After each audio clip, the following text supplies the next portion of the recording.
ഇതേ ഞങ്ങൾ കുറച്ച് അടുക്കളത്തോട്ടം അറിയേ കുറച്ച് പച്ചക്കറി നട്ടാണ്. അപ്പോൾ അതിൻ്റെ ചുറ്റും മുഴുവനും കാണാം മഴ പെയ്തുകൊണ്ട്. ഇതുണ്ടോ മുളക് ഇതെന്നാണെന്നറിയാവോ? ഇത് കാക്കപ്പഴം എന്ന് പറയും. ഇത് പിള്ളേർക്ക് നല്ലതാണ്. ഇതിൻ്റെ കുരു പഴുത്ത് കഴിഞ്ഞാൽ കറുത്തിരിക്കും, ചെറിയ ചെറിയ കായായിട്ട്. ഇത് നല്ല കാക്കപ്പഴം പോലെ കേട്ടോ. ഇതാണ് കേട്ടോ നമ്മുടെ കാക്കപ്പഴം എന്ന് പറഞ്ഞാൽ. ഇതിപ്പോൾ വേനലായിട്ടാണ്. ഇത് നല്ല പഴമാണ്. ഇത് ഓരോന്നെടുത്ത് തിന്നാൽ പിള്ളേർക്ക് നല്ല കണ്ണിനൊക്കെ നല്ല. ഇത് പച്ചയായിരിക്കും. ഇതിൻ്റെ ഇല എടുത്തിട്ട് കറി വെച്ചാൽ നല്ല സൂപ്പറാണ്. ചീര കറി വെക്കും പോലെ തന്നെയുണ്ട് ഇതിൻ്റെ പച്ച കായൊക്കെ ഇതാണ്.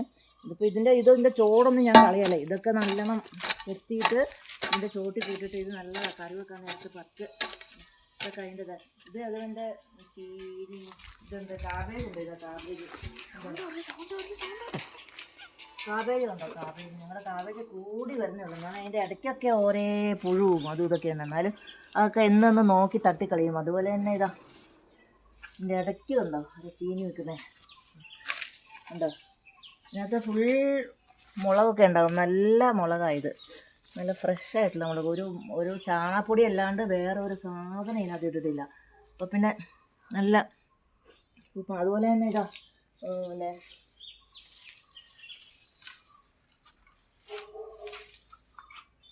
തക്കാളിയൊക്കെ ആയി വരുന്നുണ്ട്. പൂവുണ്ടോ?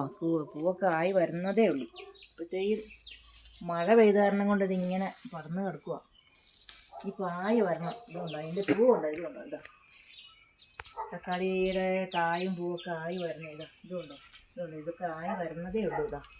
ഇത്ര നേരത്തിൽ നല്ല വള്ളി തക്കാളിയാണ്. ഇതിങ്ങനെ കയറിപ്പോയാൽ ഇങ്ങനെ പടർന്ന് കിടന്ന് ഇഷ്ടം പോലെ കായാവും. ഇതുണ്ടോ എല്ലാ വഴുതന, തക്കാളി, മുളക്, ഞങ്ങൾക്ക് ആവശ്യമായിട്ടുള്ളതെല്ലാം തന്നെ ഞാൻ ഇങ്ങനെ ഉണ്ടാക്കുന്നതാണ്. അല്ലാതെ വേറെ കാശ് കൊടുത്ത് മേടിക്കലൊക്കെ കുറവാണ്. ഇങ്ങനെ ഉണ്ടാക്കി ഞങ്ങൾ എടുക്കും. പിന്നെ ഇതിനകത്ത് കുറച്ച് പണിയുണ്ട് ഞങ്ങൾക്ക്. ഇതുണ്ടോ ഇതെല്ലാം ചെത്തിപ്പറക്കി എടുക്കണം. ഇതിനകത്ത് ഇതിൻ്റെ ഇടയ്ക്ക് കയ്യെണ്ണയുണ്ട്. ഞാൻ കാണിച്ചു തരാം. ഇതുണ്ട് കയ്യെണ്ണയാണ്. ഇത് കയ്യെണ്ണ, എണ്ണ കാച്ചാനൊക്കെ നല്ല. ഇത് ഞാനിവിടെ ഉണ്ടായിരുന്ന ഇഷ്ടംപോലെ കയ്യെണ്ണയാണ്. പക്ഷെ അതിപ്പോൾ ഇല്ല. ഇപ്പോൾ മഴ പെയ്ത കാരണം കൊണ്ട് എല്ലാം പതുക്കെ മുളയ്ക്കുന്നേ ഉള്ളൂ. ഇത് മുറിഞ്ഞും പോയി. അതിവിടെ കുഴിച്ചിട്ടാൽ അതിൻ്റെ വേരൊക്കെ പൊട്ടി ഉണ്ടാക്കും. ഇത് പിന്നെ വേറെ ഇതുണ്ട്. ഇതെന്താണെന്നറിയോ? ഇത് ബ്രഹ്മിയാണ് കേട്ടോ. ബ്രഹ്മി എന്ന് പറയും. പിള്ളേർക്കൊക്കെ ഇതിൻ്റെ ഈ കൂമ്പെടുത്തിട്ട് രാവിലെ എന്നും ഇത് തിന്നുവാണെങ്കിൽ നല്ലതാണ്. ബ്രഹ്മിയില്ലേ, സന്തോഷ് ബ്രഹ്മിയൊക്കെ ഇല്ലേ, ഇതൊക്കെ ഇതിൻ്റെ കൂട്ടൊക്കെ ഉണ്ട് ഇതിനകത്ത്. ഇത് ബ്രഹ്മിയാണ്. ഇത് രാവിലെ എന്നും ഇങ്ങനെ ഓരോ അല്ലി എടുത്ത് പിള്ളേർ തിന്നു കഴിഞ്ഞാൽ ബുദ്ധി നല്ല ഉണ്ടാവുന്നു. പഠിക്കാനും അതിനൊക്കെ നല്ല. അത് ഞാനിവിടെ നട്ടതാണ്. ഇതാണ് കയ്യെണ്ണ കണ്ടോ? ഇതാണ് കയ്യെണ്ണ. ഇതിനകത്ത് എല്ലാം ഉണ്ട്. പച്ചക്കറി ഉണ്ട്, പച്ചമരുന്നും ഉണ്ട്, എല്ലാ കൂട്ടവും ഉണ്ട്. ഒന്നും ഞാൻ കളയല.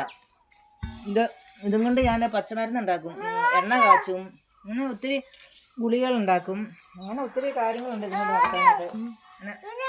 ഇനിയിപ്പോൾ ഇതെല്ലാം ചെത്തിപ്പെറുക്കിയെടുത്ത് എല്ലാം ആക്കിയിട്ട് ഞാൻ കാണിച്ചു തരാം കേട്ടോ. ഓക്കെ.